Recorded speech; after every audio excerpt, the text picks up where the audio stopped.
सो हम लोगों को आज जो टॉपिक डिस्कस करना है that is organisational structure. Organisation का क्या स्ट्रक्चर होता है, we will discuss this topic now. ठीक है,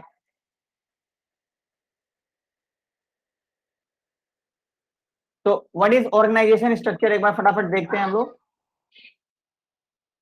generally an organisation structure has a pyramid shape. Organisation structure आपको पता ही होगा, जो मैंने कितनी बार बता रखा है। मैं यहाँ राइट साइड में छोटा सा, this is called pyramid shape, right. जहां पे हमारे स्ट्रक्चर में सबसे ऊपर टॉप लेवल आता है, फिर middle level and lower level. This is called top level, this is middle level, this is lower level, and this is platform area where employees or the workers are there. Okay, so यहाँ पे आप ध्यान से देखना, in this organization structure we have less number of people or positions on the upper side। जाहिर सी बात है, ये पिरामिड शेप ही इस तरह का है कि यहाँ पे जो अपर है, अपर लेवल में सिर्फ टॉप लेवल के सिर्फ कुछ ही चुनिंदा लोग होते हैं, only 2, 3 और 4 की पीपल, राइट। यहाँ डिपार्टमेंटल मैनेजर थोड़े ज्यादा हो सकते हैं, 5 to 10 हो सकते हैं। और यहाँ पे जो सुपरवाइजर्स होते हैं वो फिर कंपनी में काफी ज्यादा हो सकते हैं। वो डिपेंड करता है कि कंपनी की साइज क्या है, what is the size of that organisation, है ना। एंड इसके नीचे क्या है आपका, इसके नीचे वर्कर्स होते हैं। तो वर्कर्स तो आपको पता है 100 ऑफ वर्कर्स हो सकते हैं कंपनी में। तो यही मैंने इस वाले डायग्राम में बनाया है, तो ध्यान से हम देखते हैं। This is a pyramid shape, I am going to make the pyramid shape over with the help of this diagram. This is basically the pyramid shape.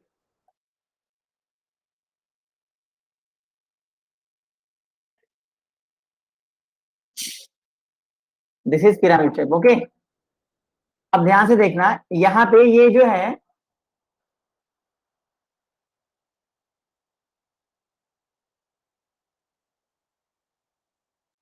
CEO, किसी किसी कंपनी में सीएफओ भी हो सकते हैं, और एमडी या फिर general managers.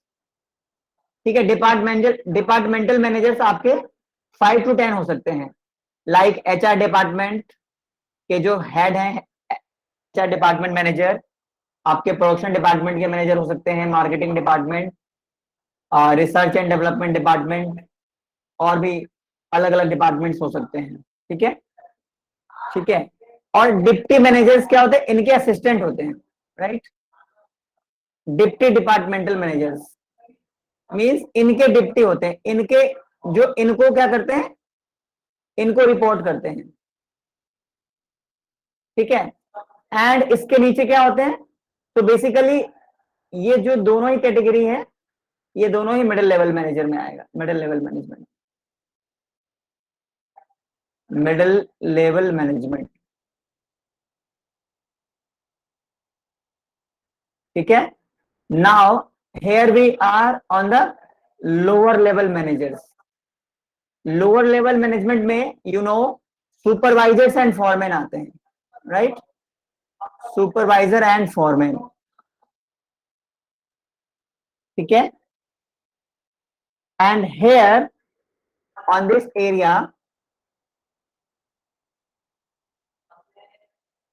This is called the platform area.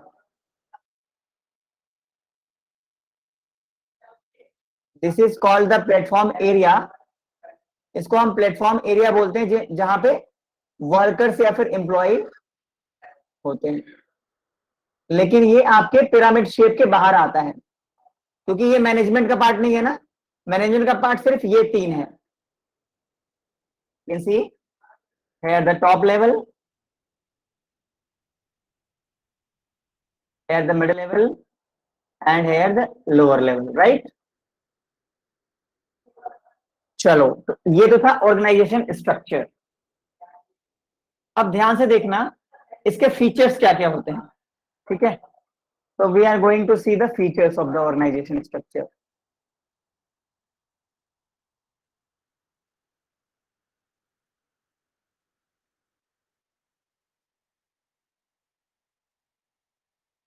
Features of organisation structure.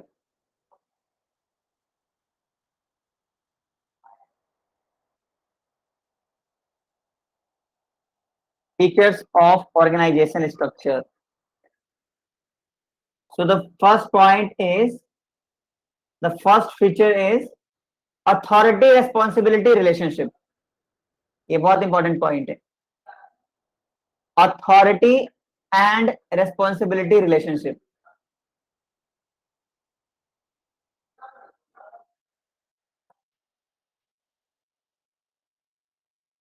मैंने आपको पहले भी बताया था, अथॉरिटी क्या होती है? गिविंग पावर, पावर देना।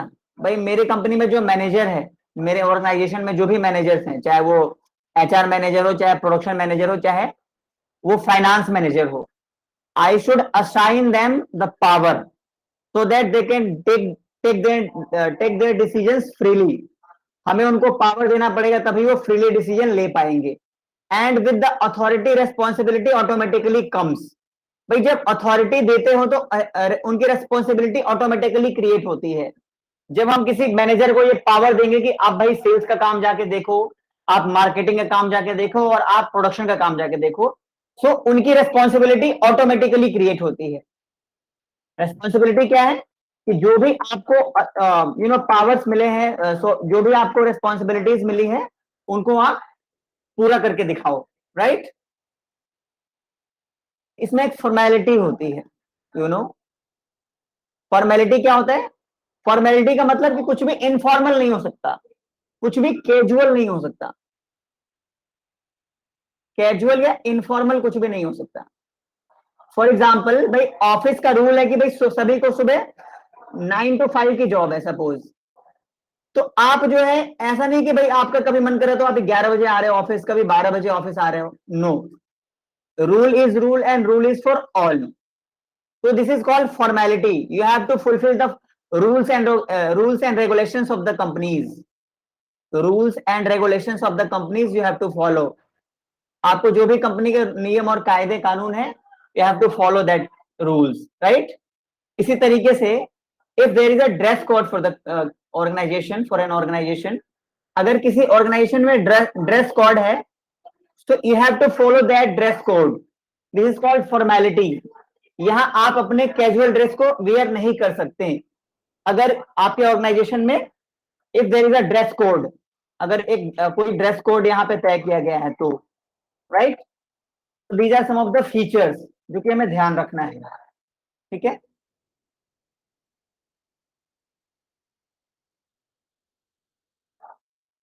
अब ध्यान से देखते हैं इसके एलिमेंट्स क्या होते हैं। Next topic is elements.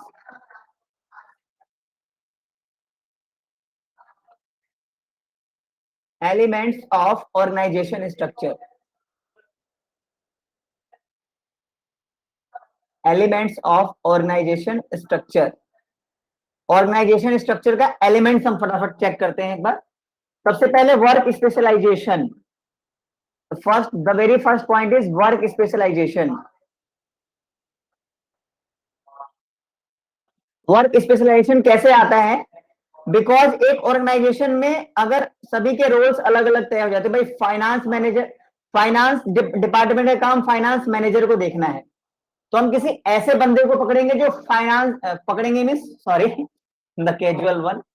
So basically the person who is very well enough in the finance field, like chartered accountants और लाइक द फाइनेंशियल एनालिस्ट, जिनको फाइनेंस की अच्छी नॉलेज होगी।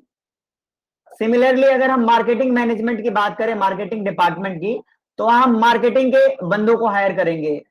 तो the marketing manager should be specialised in the marketing field, right?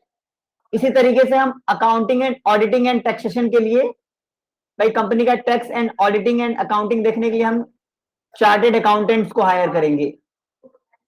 Company के legal matters को देखने के लिए हम लॉयर्स को हायर करेंगे, या फिर कंपनी सेक्रेटरीज को हायर करेंगे, कंपनी सेक्रेटरीज या फिर लॉयर्स को हायर करेंगे, ठीक है?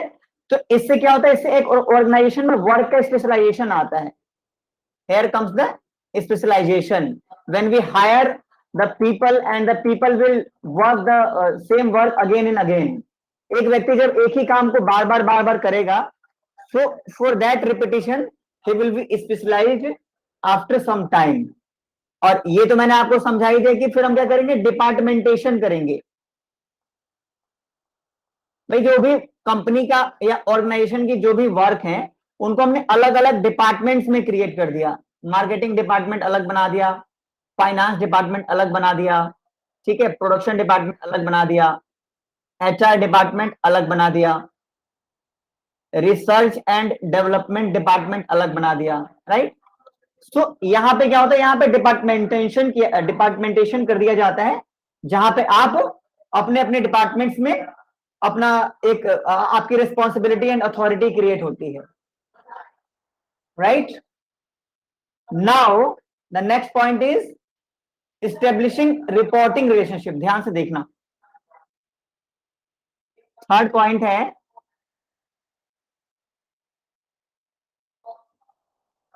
Establishing reporting relationship. Reporting relationships, इसमें क्या होता है, इसमें आप रिलेशंस एस्टेब्लिश करते हो कि भाई कौन किसको रिपोर्ट करेगा। तो इसके लिए फिर से हमें पिरामिड शेप पे जाना पड़ेगा। अब पिरामिड शेप में सबसे ऊपर मान लो सीईओ है, तो सीईओ को कौन कौन रिपोर्ट करेंगे, भाई फाइनेंस डिपार्टमेंट का जो फाइनेंस मैनेजर है, या जो मार्केटिंग मैनेजर है, या जो एचआर मैनेजर है। और इनको कौन रिपोर्ट करेगा, इनको रिपोर्ट करेगा जो कंपनी का सुपरवाइजर है, जो कंपनी का फॉरमैन है, या फिर इनके डिप्टी भी हो सकते हैं। देखो ध्यान से देखना, अगर इसको मैं बाइफरकेट करूं तो इनके भी डिप्टी असिस्टेंट हो सकते हैं।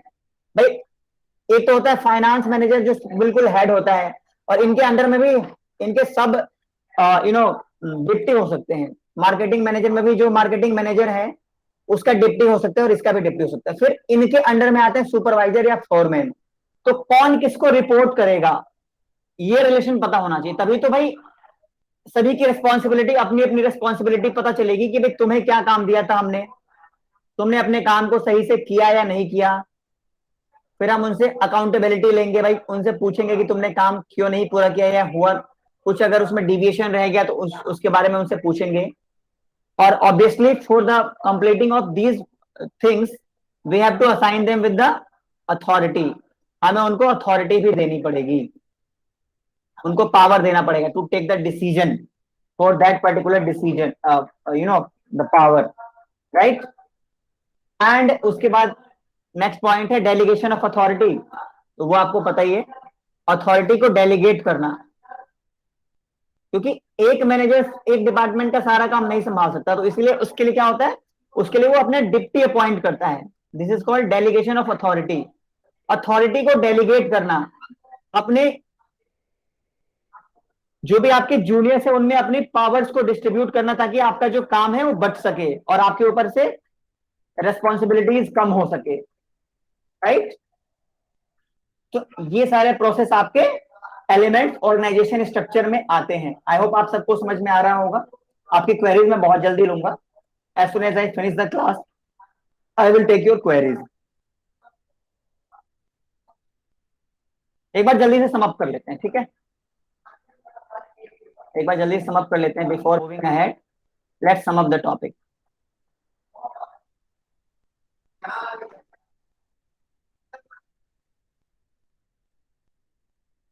तो अगर हम इसके फीचर्स की बात करें, सबसे पहले इसका एक मतलब पिरामिड शेप हमने समझ लिया, जहां पे टॉप लेवल है, you can see the top level here, CEO CFO, यहाँ पे डिपार्टमेंटल मैनेजर्स, और इनके डिप्टी भी हो सकते हैं। तो ये पूरा का पूरा जो प्रोसेस है ये मिडिल लेवल में आ गया, middle level. And here comes the lower level.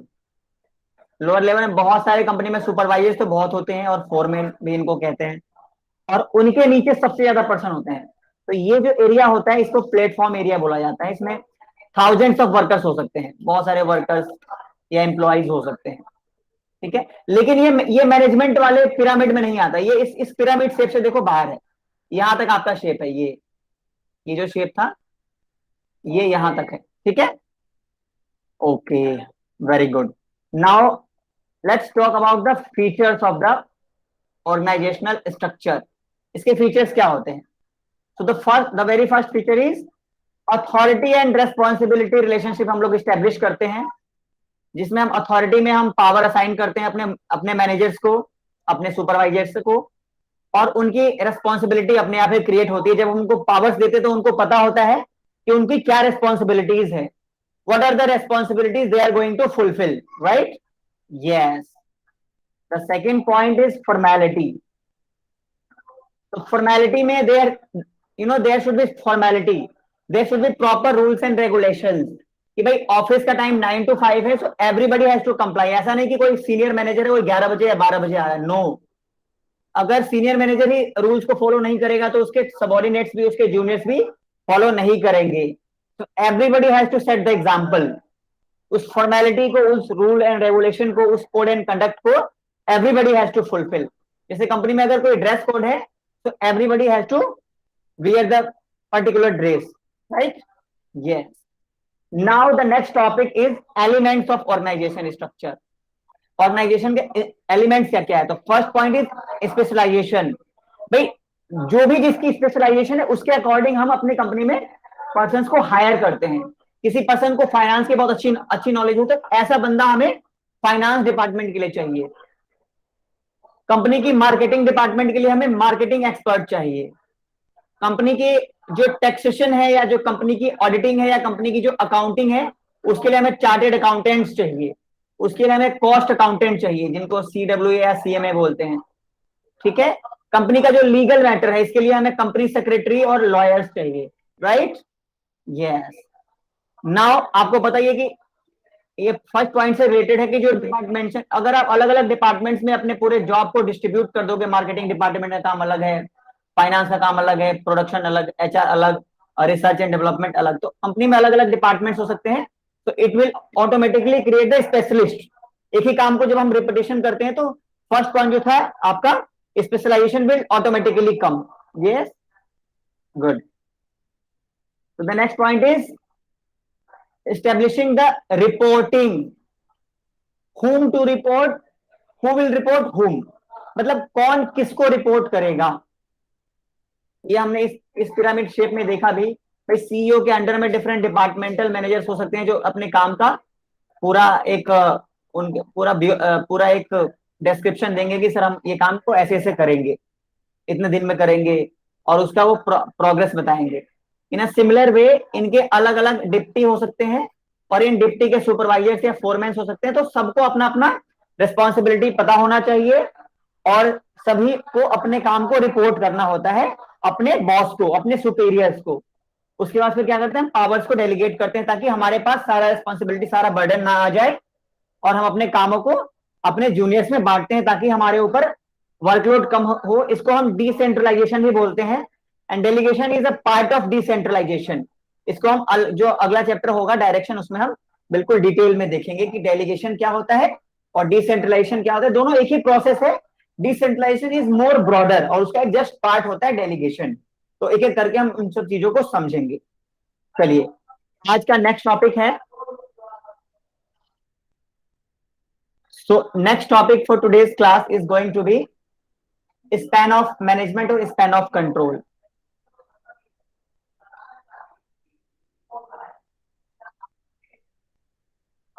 Span of management और स्पैन ऑफ कंट्रोल। इसका मतलब क्या होता है,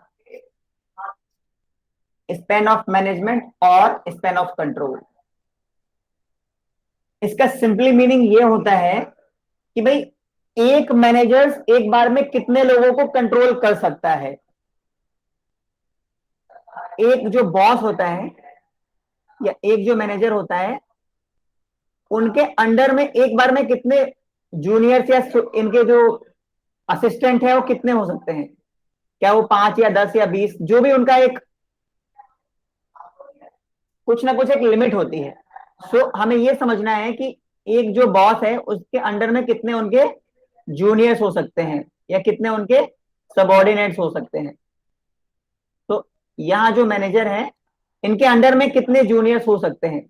यानी इसको हम ऐसे भी समझ सकते हैं कि एक पर्सन या एक मैनेजर या एक इंडिविजुअल एक बार में कितने लोगों को, कितने कितने पीपल को इफिशिएंटली कंट्रोल कर सकता है, इफिशिएंटली मैनेज कर सकता है। ठीक है, this is called span of management और span of control. Very important topic, इससे क्वेश्चन बनता है। ठीक है,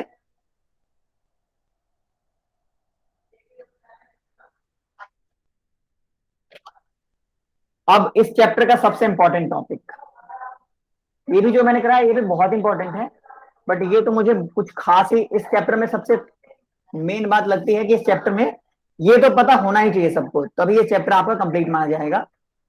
तो the topic is types of organisation.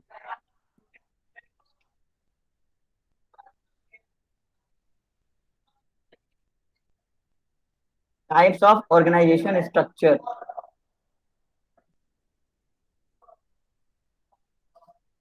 क्या क्या टाइप्स होते हैं, तो ध्यान से देखना, हम अभी 5 टाइप्स पढ़ेंगे।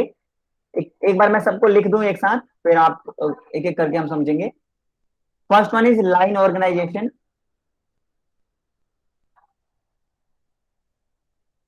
सेकेंड टॉपिक या सेकेंड टाइप जो है आपका वो है line and staff organisation. Line and staff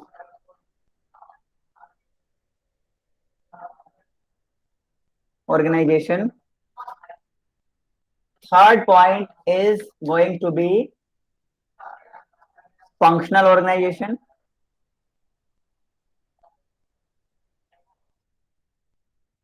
Given by whom? Given by F.W. Taylor. Functional organization. The fourth point is project organization.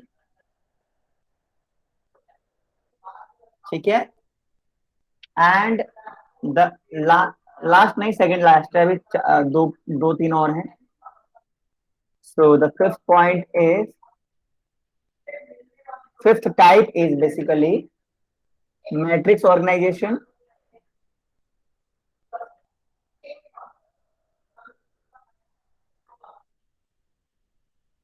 The sixth is network organization. Network organization. And the seventh point is, the seventh one is committee organization.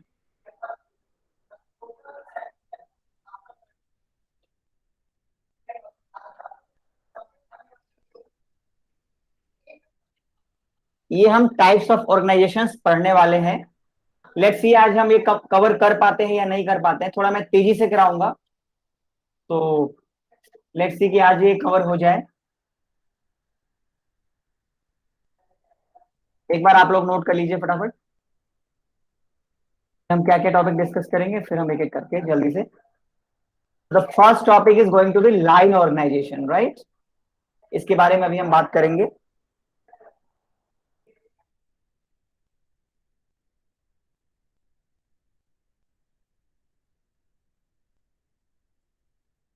The very first topic is line organization.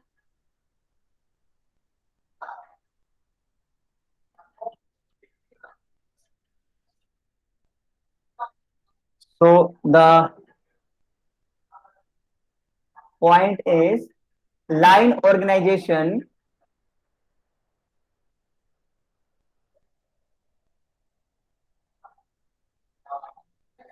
organization is the simplest form of organization, simplest and oldest form of organization, oldest form of organization. ठीक है,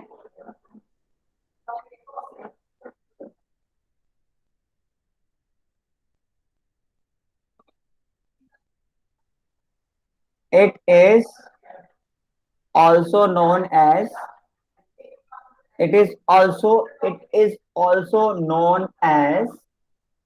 military type of organization.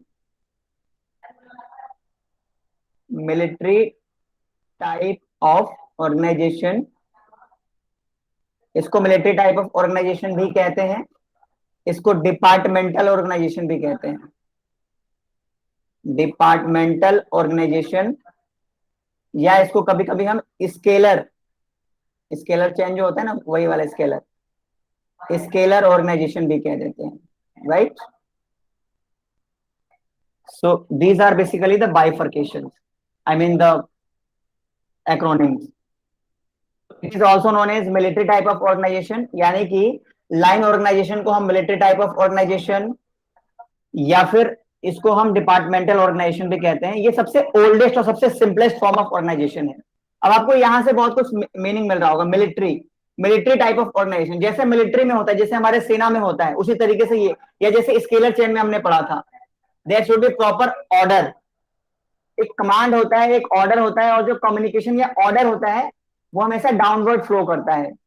सबसे ऊपर boss होता है, इसको हम president कह सकते हैं, प्रेसिडेंट ऑफ द कंपनी, और इसके अंडर में आएगा vice president, vice president of the company.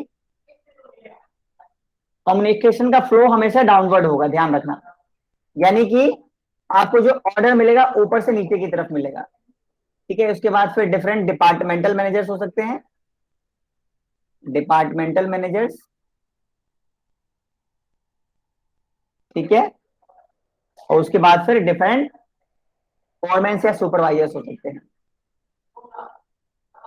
Supervisor A, supervisor B, supervisor C, supervisor D, supervisor E, etcetera, ठीक है। तो यहां पे आप साफ साफ देख सकते हो कि भाई जो प्रेसिडेंट है उसने इसको रिस्पॉन्सिबिलिटी और अथॉरिटी दी, इसने इसको और इसने इसको, यानी ही इज द बॉस, इसका बॉस, इसका बॉस ये है, इनका बॉस ये है, और इन सब का बॉस कौन है, इन सब का बॉस ये है, राइट। सॉरी, डिपार्टमेंटल मैनेजर, ठीक है। So this is the type of organisation. इसी तरीके से मिलिट्री में क्या होता है, मिलिट्री में जो सबसे सेना के जो सबसे सीनियर होते हैं वो ये होते हैं, फिर इनके अंडर में कर्नल्स, और जो भी देखो, जो भी हमारी मिलिट्री होती है उनका मुझे नहीं पता कि क्या क्या क्या पद का नाम होता है, so I don't know the status of their hierarchy, so I can not say much, but उनके अंडर में ये सेना आती होंगी, ये अधिकारी आते होंगे, एंड लास्ट में फिर ये आपके सैनिक आते होंगे जो हमारे,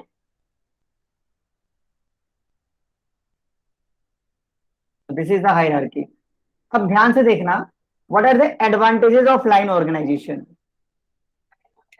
what are the advantages of line organisation, advantages of line organisation. Line organisation के क्या क्या एडवांटेजेस हैं, एक एक करके देखते हैं। तो the very first point is, it is very simple, it is very simple to understand.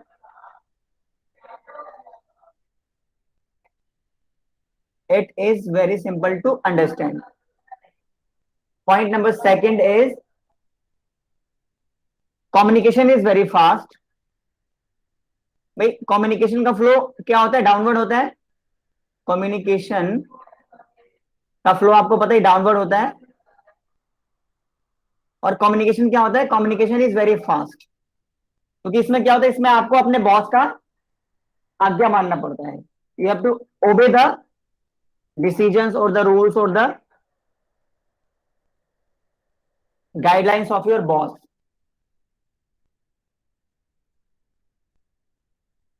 सभी की रेस्पॉन्सिबिलिटी फिक्स होती है, responsibility is fixed, responsibility is fix, and ये क्या है, इस टाइप का जो यूजफुल इन स्मॉल ऑर्गेनाइजेशन, जो छोटी कंपनियां होती हैं, स्मॉल कंपनी, जो स्मॉल ऑर्गेनाइजेशन, उसमें ये जो टाइप है ये बहुत कारगर था, या है भी कह सकते हो, स्मॉल ऑर्गेनाइजेशन में। तभी तो हमने जब सबसे पहला पॉइंट क्या पढ़ा कि ये जो आपका लाइन ऑर्गेनाइजेशन होता है ये ओल्डेस्ट फॉर्म होता है, ये बहुत सबसे पहले, ये जो ऑर्गेनाइजेशन टाइप है सबसे पुराना मॉडल है, ओल्डेस्ट एंड सिंपल तो है ही, वो तो हमने समझ लिया, but it is the oldest type of organisation. I am repeating the line, it is the oldest type of organisation. कितनी बार क्वेश्चन में आ सकता है कि which is the oldest type of organisation, the right answer is going to be line organisation. ठीक है, अब हम इसके कुछ डिसएडवांटेजेस देख लेते हैं, एक दो पॉइंट।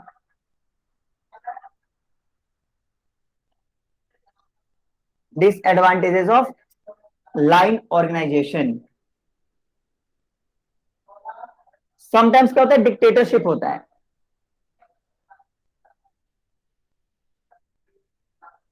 डिक्टेटरशिप, भाई जो भी आपको बॉस ने कहा है, एवरी मैनेजर और जूनियर मैनेजर्स और the employee has to obey the rule, चाहे वो आपको पसंद आए या ना आए। So the form of management is autocratic.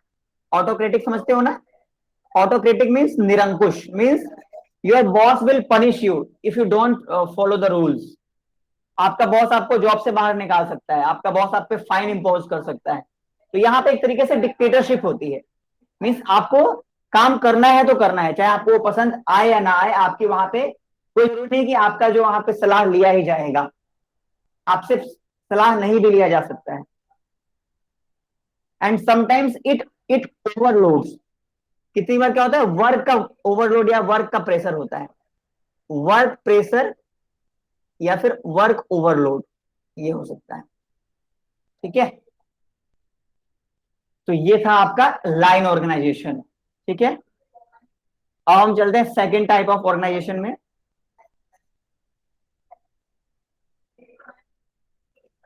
Second type of organisation is line and staff organisation.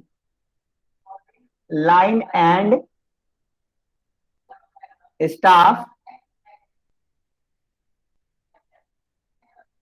Organisation, line and staff organisation. ठीक है, ये भी बहुत सिंपल है, बट एक एक करके हम आराम से समझेंगे, we will understand it one by one. ठीक है, सबसे पहला पॉइंट जो हमने पिछला पढ़ा वो स्मॉल ऑर्गेनाइजेशन के लिए था, it is for large organisation.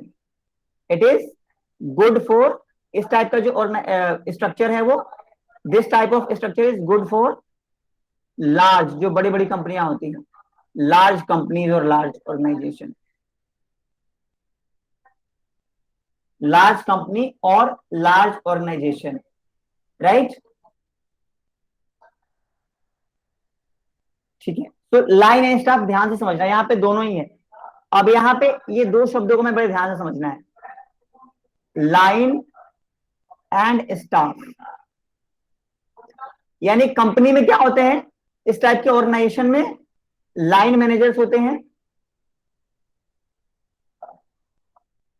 ठीक है, और स्टाफ मैनेजर्स होते हैं, line managers and staff managers. अब ध्यान से देखना, लाइन मैनेजर का क्या काम होता है और स्टाफ मैनेजर का क्या काम होता है। स्टाफ मैनेजर होता है, उनका काम सिर्फ होता है एडवाइस देना, और जो लाइन मैनेजर है इनका काम होता है फंक्शनल रोल होता है। फंक्शनल रोल मींस मेन काम ये लोग करते हैं और ये इनको एडवाइस कर सकते हैं। ठीक है, मेन काम तो ये करते हैं लेकिन ये इनको एडवाइस करते हैं। फॉर एग्जाम्पल, एक बार मैं आपको हायरार्की बना के दिखाता हूं, फिर हम इसको समझते हैं।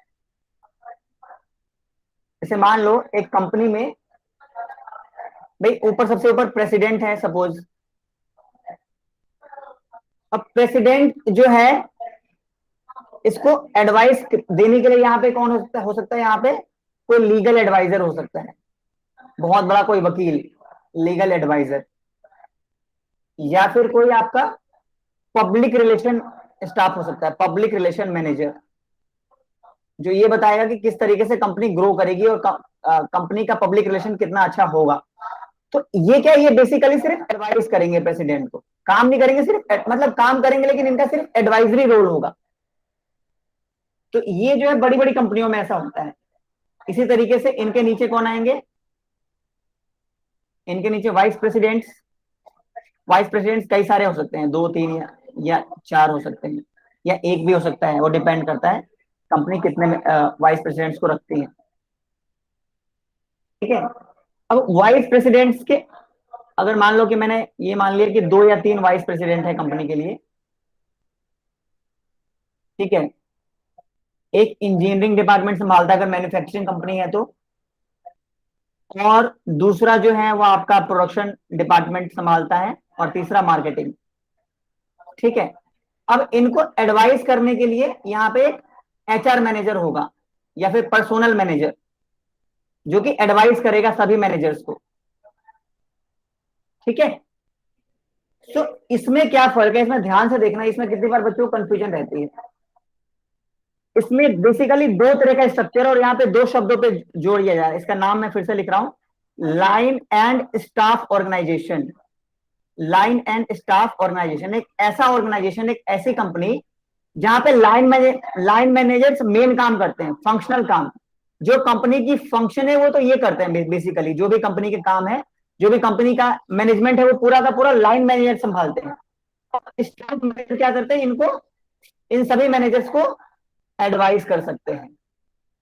ठीक है, अब जब मैं इसके एडवांटेजेस और डिसएडवांटेजेस कराऊंगा, तब आपको समझ में आ जाएगा कि एक्चुअली में कहानी क्या है।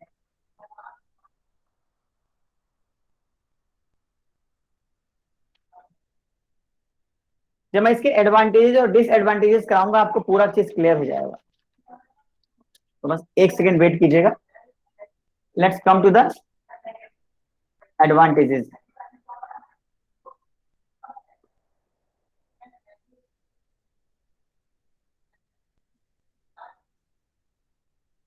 Advantages of line and staff organisation. तो सबसे पहले, line officers are concentrate only on their functional work. ध्यान से देखना, जो लाइन मैनेजर्स होते हैं, line managers concentrates on functional work. जो भी उनका फंक्शन है कंपनी में, जो भी उनको रोल दिया गया है, भाई मान लो कोई फाइनेंस मैनेजर है तो वो क्या करेगा, वो कंपनी की फाइनेंसेस को मैनेज करेगा। फॉर एग्जांपल, भाई कंपनी में फाइनेंस मैनेजर है, तो जाहिर सी बात है वो कंपनी की फाइनेंस को देखेगा। ठीक है, तो जो भी फंक्शनल मैनेजर है वो सिर्फ अपने फंक्शंस को देखेंगे।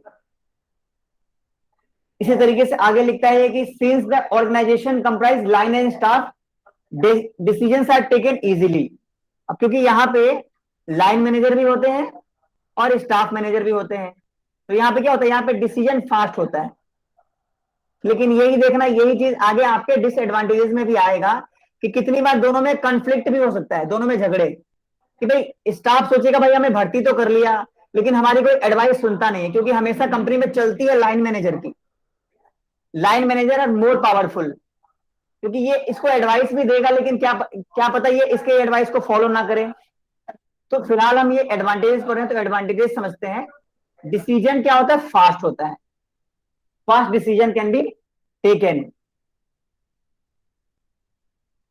और इस तरीके से क्या होता है, कंपनी में एक पूल तैयार होता है मैनेजर्स का, पूल ऑफ मैनेजर्स, नए नए मैनेजर्स तैयार होंगे। ठीक है, और 1 2 पॉइंट और हो सकता है। अब डिसएडवांटेजेस ध्यान से देखना।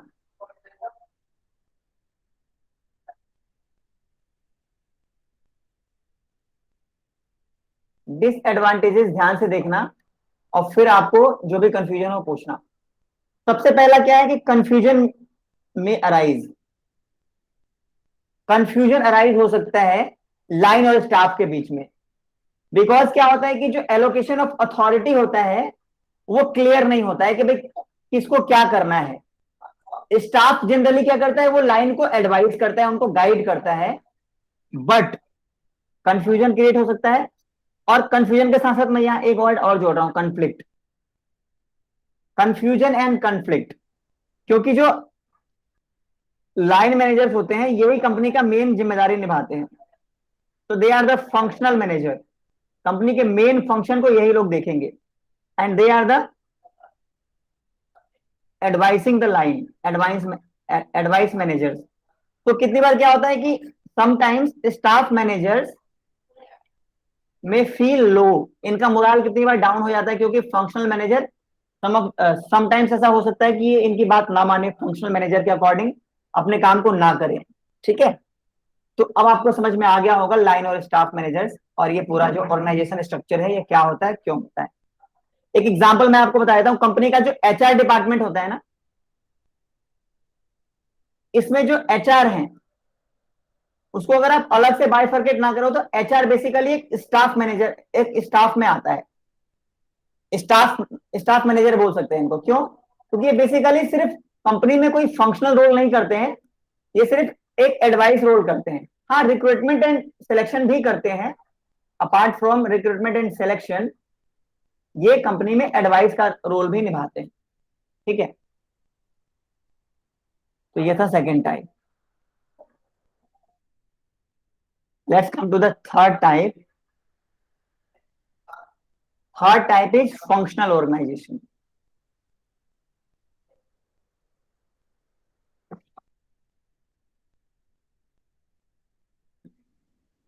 फंक्शनल ऑर्गेनाइजेशन गिवन बाय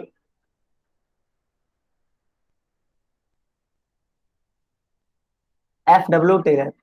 ठीक है, F.W. टेलर, इन्होंने कहा था कि किसी भी वर्क को हम उसके फंक्शंस के अकॉर्डिंग डिवाइड कर सकते हैं, किसी भी काम को उसका हम डिवीजन कर सकते हैं। और ये जो डिवीजन होगा ना ये दो ग्रुप्स में होगा। ध्यान से देखना, आपने ये 12th क्लास में भी पढ़ा होगा। फैक्ट्री का डिवीजन है वो दो भागों में होगा ब्रॉडली, और उस दोनों के चार चार पार्ट होंगे। तो लेट्स डिवाइड। ये पहला according to the function, factory division, इसके भी चार पार्ट होंगे, 1 2 3 4। And planning division,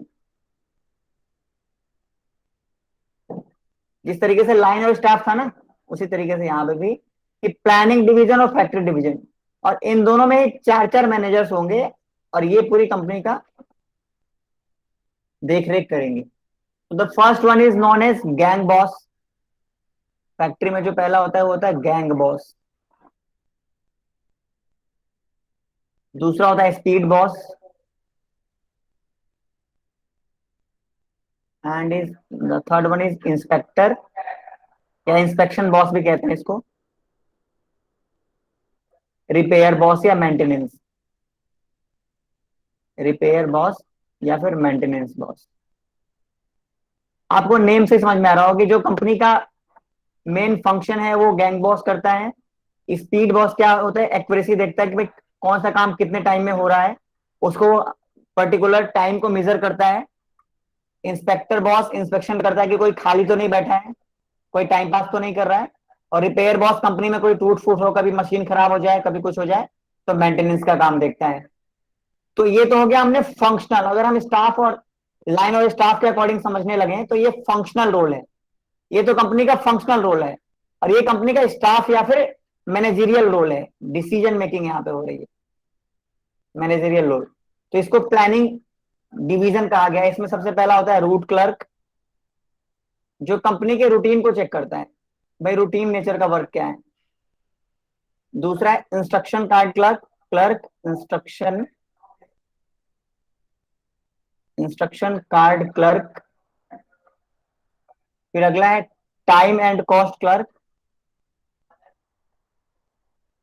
time and cost clerk. और लास्ट है आपका शॉप डिसिप्लिनेरियन, शॉप डिसिप्लिनेरियन। ठीक है, तो इस तरीके से हम फंक्शनल फंक्शन के अकॉर्डिंग अपनी कंपनी में पूरे ऑर्गेनाइजेशन को डिफरेंट टर्म्स में बांट सकते हैं। इससे काम बहुत आसान हो जाता है किसी भी कंपनी का। इसके हम एडवांटेजेस और डिसएडवांटेजेस की फटाफट बात कर लेते हैं। ये आपने 12th क्लास में भी पढ़ा होगा और शायद बीकॉम में भी पढ़ा होगा।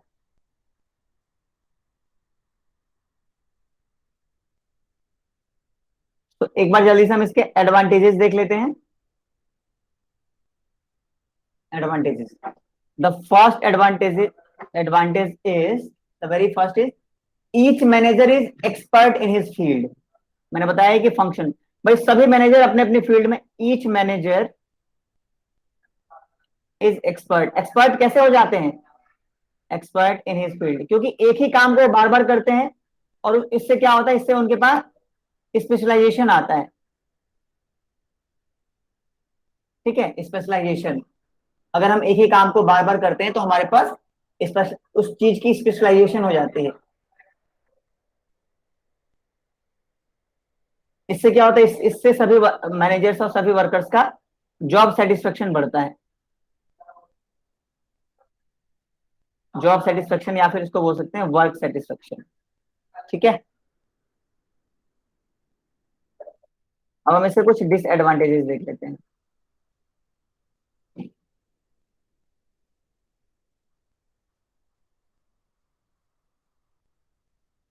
डिसएडवांटेजेस में the very first point is, the very first point is, देखो यहाँ पे since there is no direct boss, तो कितनी बार समटाइम्स कोऑर्डिनेशन में प्रॉब्लम हो सकती है. समटाइम्स कोऑर्डिनेशन प्रॉब्लम में अराइज. समटाइम्स कोऑर्डिनेशन प्रॉब्लम में अराइज. ठीक है,